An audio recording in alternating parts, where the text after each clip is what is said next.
সম্মিলিত পেশাজীবী পরিষদ ঢাকা মহানগর উত্তরের সুধী সমাবেশ। রাজধানীর রমনায় জামায়াতে ইসলামীর তৃণমূল পর্যায়ের নেতাকর্মীদের যেন মিলন মেলা। অংশ নেন ব্যবসায়ী, চিকিৎসক, গবেষক সহ নানা শ্রেণী পেশার মানুষ। স্বাধীনতার জন্য প্রয়োজনে জামায়াতে ইসলামীর প্রত্যেকটা নেতাকর্মী শহীদ হওয়ার জন্য প্রস্তুত রয়েছে। এ সময় প্রধান অতিথির বক্তব্যে জামায়াতে ইসলামের আমির ডাক্তার শফিকুর রহমান জানান, স্বৈরাচার হটিয়ে দেশের জনগণ বর্তমান সরকারকে দায়িত্ব দিয়েছে। তাদের মূল কাজ নির্বাচনের জন্য অনুকূল পরিবেশ তৈরি করা। তবে নির্বাচনের আগে রাষ্ট্র সংস্কারে সরকারকে প্রয়োজনীয় সময় দিতে প্রস্তুত জামাত।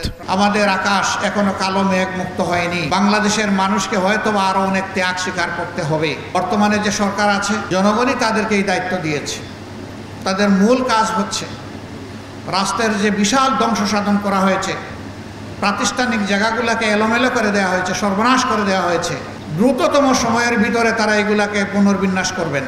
নির্বাচনের জন্য একটা অনুকূল পরিবেশ তৈরি করবেন।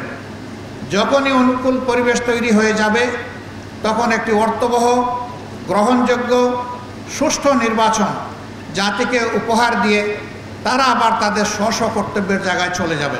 অনুষ্ঠানে ছাত্র জনতার প্রতি কৃতজ্ঞতা জানিয়ে আবেগ আপ্লুত হয়ে পড়েন জামাতের এই আমির। বলেন, সরকার জামাত শিবির নিষিদ্ধের মাধ্যমে ছাত্র জনতার আন্দোলনকে নস্যাৎ করতে চেয়েছিল। আওয়ামী লীগের সেই পাতা ফাঁদে পা দেয়নি জামাত। 1 মাস আগে যা কল্পনা করিনি, আল্লাহ তাআলা নিজেই তার কুদরতি খাজানা থেকে এই জাতিকে একটা মহা উপহার দান করছে। রাব্বুল ইজ্জত, তোমার এই মেহেরবানির শুকরিয়া আদায় করার শক্তি আমাদের নেই। তারপরে তোমার সেখানে ভাষায় বলবো আলহামদুলিল্লাহি রাব্বিল আলামিন। এ আল্লাহ, তোমাকে ভয় করে চলার তৌফিক আমাদেরকে দান করো। প্রিয় দেশ এবং জাতিকে ভালোবাসার শক্তি আমাদেরকে দান করো। এ সময় সাংবাদিকদের গঠনমূলক সমালোচনা করার আহ্বান জানান তিনি। বলেন, 15 বছরের অপসাংবাদিকতার পুনরাবৃত্তি চায় না তার দল। সাংবাদিকরা হচ্ছেন ওয়াচডগ।